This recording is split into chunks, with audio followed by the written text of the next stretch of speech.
Hello again, guys. This is Sherry. Welcome back to the channel. So, today we're going to talk about a very important topic. It's going to be encouraging young people to stay motivated and to also rise above mediocrity. And for the persons who may not know what mediocrity means, it just means like an average life, a life where you're um, probably still in poverty, a life where you have not educated yourself, a life where your skill has not elevated, a life where you're not traveling, you're not learning new things, you're not elevating from what you see around you. So we're going to talk about that. Now, growing up in an environment where no one is aiming high, it can make you feel like if you dream big, it's unrealistic and it's probably impossible. But I'm here to tell you your background is not your destiny. You have the right and the power and the ability to create the life that looks nothing like where you started. Okay. Now, I know some of us young people, we aren't motivated. And sometimes the older folks might say because we're lazy. They will say these young people, they're lazy, and I've actually done that. I've said that. I've seen young people not go as hard as I did because I was motivated. And because they were not, I said that they were lazy. But sometimes it's not that they're lazy. Sometimes their role models, the people around them, the neighborhood, the community, have never shown them any model of success. So they don't know what it looks like. And um, many times people progress when they see it, right? And that's one of the reasons why I tell people don't be jealous of people that live in the life that you like, because they can be used as a hope. They can be used as uh, what was the word I want to use? Something to aim for instead of being jealous, right? Um, Another thing is that you guys could have grown up watching people in survival mode. I've grown up seeing that people, they just surviving. And what I tend to realize about people in survival mode, they sometimes stay there. Their environment could improve, their situation could improve, but they continue to be in a survival mode because it's a mentality. They're not necessarily ambitious. Um, they associate dreaming big with disappointment. A lot of people say that the more you dream big, the more you go up in life, the more disappointments you have in life. And I'm not saying no, but it's a small price to pay for living a better life, right? Some of them have been um, unsupported or neglected. No, people kill their dreams. People spoke negative. Sometimes their own parent spoke negative over them, bring them down. So they seem like they're unmotivated. Before they try something, someone is, saying, oh, you're not good at this. So they never tried again, right? Especially when someone is young, they tend to hold these things in their mind and they don't push forward, right? And also, a lot of times people see more struggle than opportunities, right? They see everybody around them is struggling, they're fighting for life, and they're not seeing any opportunities. They can't even purchase a piece of land because things are so expensive. They have no family members to help them with certain things. So they lose motivation because so much struggles, no opportunities. Also, a lot of times they are praised for how much they can endure, as opposed to how excellent or how well they can do something. When you're being praised for the wrong reasons, it stunts your growth, right? So just to let you know, your environment might not show you what's possible, so you must become your own possibility. All right. Now, there are a lot of reasons why young people stay stuck in mediocrity, right? Um, there's a few reasons, and I'm happy to tell you them, and I hope you could identify them and nip it in the bud as early as possible. And I know because I have actually experienced it. Many of us, we put pleasure over purpose. Yeah. There's constant distractions like relationships. You have to be in an intimate relationship. You must have someone. You want to start having sex too early, and that plays a really integral part in distracting you. You want to party, you're looking for certain attention. And those things are not really bad, but because they're easy and they're immediate, it's a really bad distraction if you want to aim high in life, right? If you have too much of early responsibilities, that can also hinder you, right? Listen, a child at 17, 18, 19 can derail dreams that were never formed in the first place. Okay? If you have early responsibilities, taking care of a young baby at so early, it shuns your ability to move forward. I'm not saying that it's going to be impossible, but things that you could have been doing, you can't because you know are responsible for another human being, which is no small feat, right? Also, you maybe low expectations. Some families they never encourage dreaming. Some only celebrated survival. You want to do this, mommy, I think about that. Dad, I want to do this. And they like, shut up. This is not realistic. You know, they shut you down. And because of the low expectations that people, your adults around you have for you, it's a form of distraction, yeah? Also, some people are fearful of taking a risk. They fear failure. Let me tell you something. Without failure, you will never have success. Some of you are also fearful of success because you're afraid that, you know, you wouldn't be able to fit in the same group. You fear that you will lose it. You're fearful of embarrassment. All these things, you shouldn't focus on those things if you want to make it in life. Those things are actually part of the process. And it's not worth giving up an amazing life for those small things, you know? And some of us are addicted to comfort. Mediocrity, it feels safe. Growth feels painful.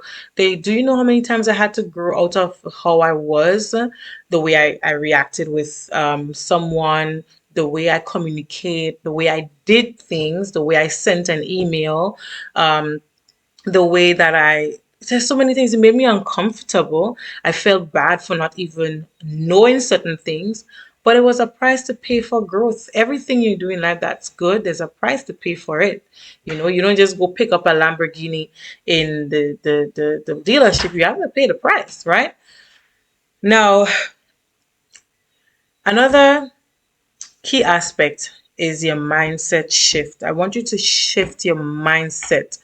Your life is your very own. It's not your parents. It is not your coworker. It is not your friend. It is not your partner.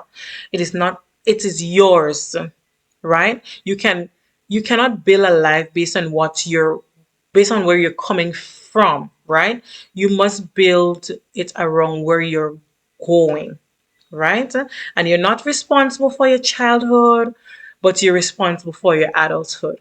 Okay? The life is yours. Dream big. Go for your goals.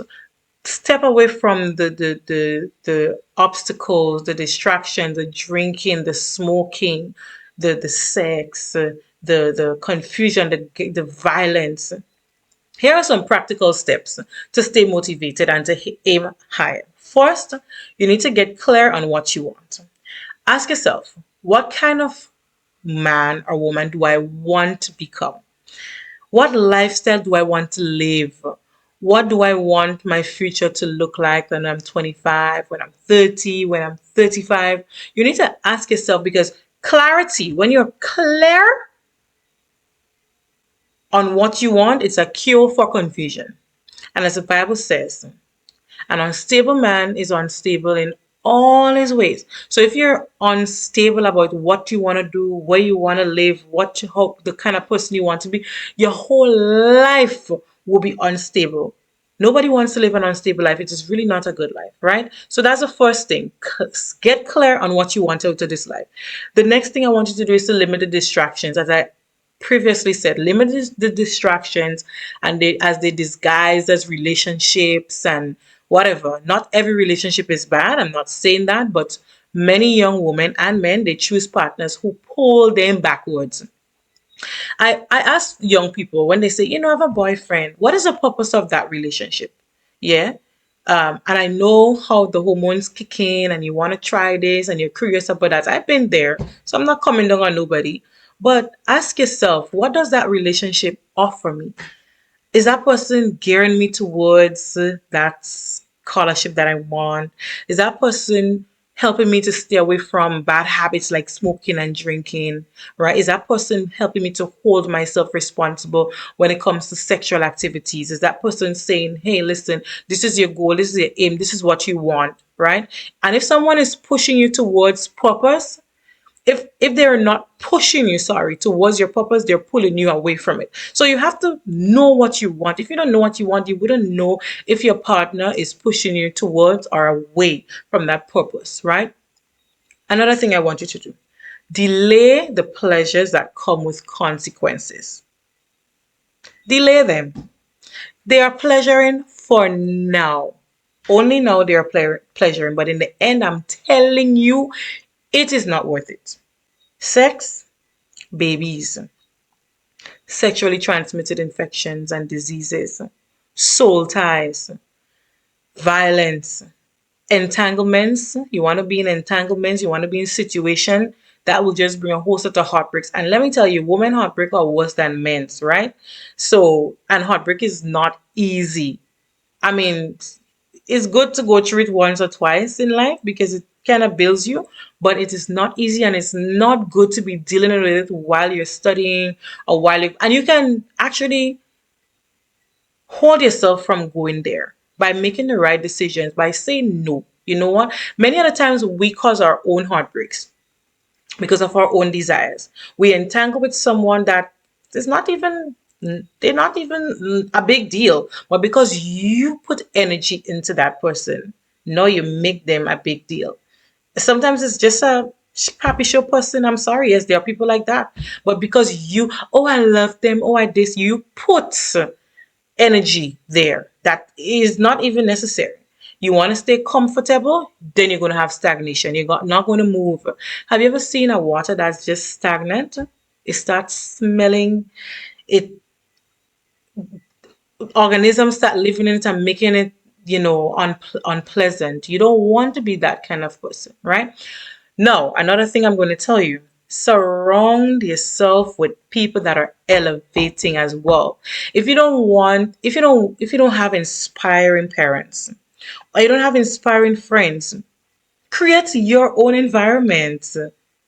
There are YouTube mentors. I have a million of those. It have certain apps that will help you, like the ALUX app, ALUX, podcasts, books, women with real ambitions. Their online communities. We judge the internet and social media and AI so badly. These things can be used so good, so well. Like, it can actually elevate your life if you use it in the right way and in moderation, right? There are a lot of positive content out there, like the one I'm making now. Sometimes your first role model is actually someone on your screen. It doesn't have to be someone home. And let me tell you too, some of us think our role models are people that accomplish $1 million and whatever. Sometimes your role model could be someone that is just pleasant. You can have different role models for different things. Maybe you want to dress more modestly. You might find someone that is like that. They don't have to have $1 million. They just have to have good morals, good attitude, and so forth. Now, the other thing I want you to do is to set goals. Small goals, right? Motivation grows from small wins. Some of y'all think you have to make $1 million tomorrow. No. Some of you think that you have to have a degree tonight. No, it grows from the small steps. One course, one online course, one side hustle that you becoming very good at over and over, one improved habit. Maybe you dropped smoking, you dropped drinking, you dropped social media scrolling. $1 saved, one healthier decision. So celebrate progress, not perfection. You're not looking to be perfect. Nobody will be perfect. And don't worry about nobody who wants you to be perfect, right? The other thing I want you to do is to learn how to sit with discomfort, right? Being uncomfortable is proof that you are growing, right? Weak women, they avoid discomfort at all costs. But a strong woman and men, I should say, they build from it. When things are uncomfortable, when you're hurting, That's when you're growing. You may not like a certain situation, but you're growing from it. Don't sit in just the comfort. I don't want to move. I don't want to succeed. I don't want to do this. You want to stay the same way. No, no, no, no, no, no, no. Don't do that. And a big thing that I want you to do again, have a why that's bigger than your environment. That's the reason why a lot of people don't go beyond mediocrity. They don't have a why. Your why could be simple as breaking generational cycles, right? It can be becoming financially stable, having financial freedom. It can be creating a better life for your future children because maybe you felt like you didn't have the best life growing up. So you want to have a better life for your kids. So maybe you need to heal from some of the traumas that you have. Maybe you need to build yourself better, mental health better, right? It could be just living a life that honors God. It can be cultivated self love, right? What's your why? It can be leaving your country. So much of us, we want to stay in the same country. We don't want to move. We don't even want to learn another culture. It can be building a business. A woman or a man with a why can survive anyhow. Okay? Now, warnings. I'm warning you, young men and women, that you don't let a temporary feeling create a permanent responsibility for you. You may feel the urge to have sex now. It's lasting for 5 minutes, 10 minutes. But imagine you have a whole human. You think you could. Listen, there are consequences behind every little urge. You may feel to drink, to smoke, but these things have lifelong consequences. If you didn't know better, then you didn't, but there's someone that's telling you now, right? And another thing, if you don't aim for something, life will hand you anything. That's life, right? And also remember that the wrong partner, it can derail your destiny. It literally can twist your whole life. Y'all don't understand why people tell you about the people that you date and the people that you in relationships with, the people that you sleep with. You think that they're trying to hold back your fun, but honestly, no. Why do you think there are so many miserable women around the world right now? Why do you think there are so many mothers? They are single, they're doing everything on their own, they're struggling because they always in survival mode because of one simple mistake. And listen, it can happen to anybody. And even if you did, it is not the end of the world. But learn from the mistakes of others, right? You deserve more than fast pleasure and slow regrets. Yeah. I want you to know that even if nobody in your family has done it, you you absolutely can. You can rise, you can build, you can dream, you can break cycles, you can redefine your whole bloodline. I've seen others do it, and I'm determined to do it. And I am doing it. In the name of Yahweh, I am doing it. The life you want is not too much. It is not too much. I'm telling you, do not let people put their fears on you. It is not too much. It is really not. People put their fear on you. Don't allow it. It's waiting. That life is waiting on your discipline. It's waiting on your courage, and it's waiting on your focus. Thank you so much for listening, and I really hope this goes a long way. Listen to me. If you need this video again, don't be afraid to replay it a million times. Drop your comments down below. Share it with a friend that you think may need this same motivation, and put a like so that it will spread. Thank you so much for your support and have a very pleasant rest of the day.